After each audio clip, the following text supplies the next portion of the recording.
मुख्य म्हणजे हलप्पनवार आणि मुचंडीकर हे जे दोन निर्माते बेळगावचे आहेत, पहिल्यांदा महाराष्ट्रात आले. त्यांचं महाराष्ट्राच्या वतीनं आपण त्यांचं स्वागत करूया.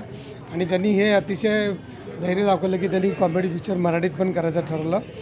आणि विशेष म्हणजे त्यांना विषय आवडला. योगेश जाधवचं खूप कौतुक आहे की त्यांनी एक वेगळी फिल्म करण्याचा, म्हणजे कॉमेडी असताना पण एक वेगळी फिल्म कन्सिव्ह केली. प्रियदर्शननं खूप चांगली लिहिली पहिल्यांदा भेटल्यानंतर. तर योगेश जाधव, संजय ठुबे आणि हे निर्माते आम्ही तुमच्याबरोबर आहोत. आणि मराठी प्रेक्षकांना मी सांगेन की 27 जूनला तुम्ही ही थिएटरमध्ये अवश्य फिल्म बघा. आणि हे जे ते उत्साही सगळे यंग जनरेशन आहे, त्या पोरांनी इतकी सुंदर कामं केलीत मुलांनी आणि मुलींनी. त्यामुळं आणि मला की वेगळं कॅरेक्टर करायला मिळालं. त्यामुळं 27 जूनला थिएटरमध्ये सगळ्यांनी जाऊन हा सिनेमा अवश्य बघा. एक वेगळा एक्सपिरियन्स, गोड एक्सपिरियन्स, धमाल एक्सपिरियन्स.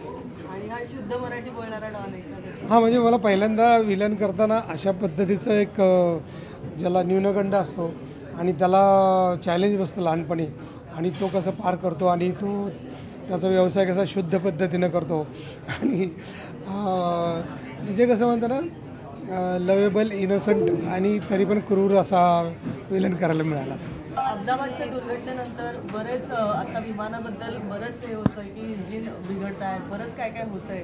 तर त्याबद्दल तुम्हाला काही प्रतिक्रिया द्यायची? एक ॲक्सिडेंट असतो. दुर्दैव असं होतं की असं कधीच घडू नये. आणि एक भीतीदायक वातावरण तयार होतं आहे. आणि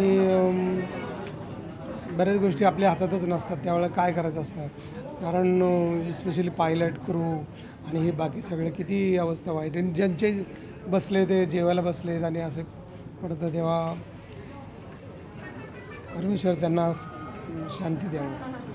सयाजी सर, आपल्या हातात जे नाही त्याच्याबद्दल तुम्ही बोलला, पण जे हातात आहे, जे मुंबईचा लोकलचा अपघात काही दिवसापूर्वीच झाला, तुम्ही लोकलनी प्रवास केला असेल, त्याबद्दल काय सांगाल? मी पण असा पडता वाचलो आहे डोंबिवलीला जाताना 87-88ला.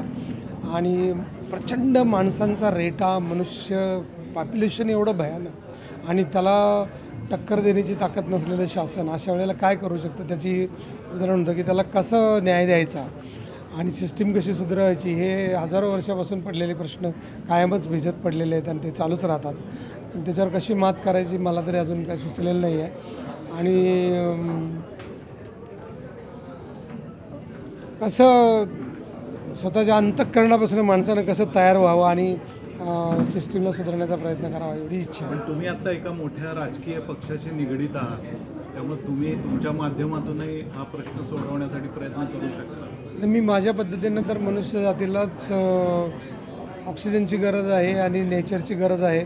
तर एक बाजू लावून धरूया आपण, एक फ्रंट खेळूया असं ठरवलं आहे. त्यासाठी चांगलं वाईट वगैरे बरं असं काही न बघता सगळ्यांना, म्हणजे गावातली साधी माणसं असतील, ती मंडळं असतील, ती शासन असेल, डिपार्टमेंट असेल, ह्या सगळ्यांची मोठ चांगली कशी बांधू आणि चांगल्या देवराया कशा उभ्या राहूत.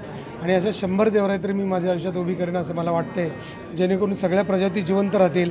आणि पुढच्या जनरेशनला असं वाटतं कामा नये की ही वेल कुठं नाही, हा कंदमूळ कुठं नाही आणि हे झाड कुठं नाही. एवढी परिस्थिती तरी माझ्या बाजूने मी प्रयत्न करणार आहे.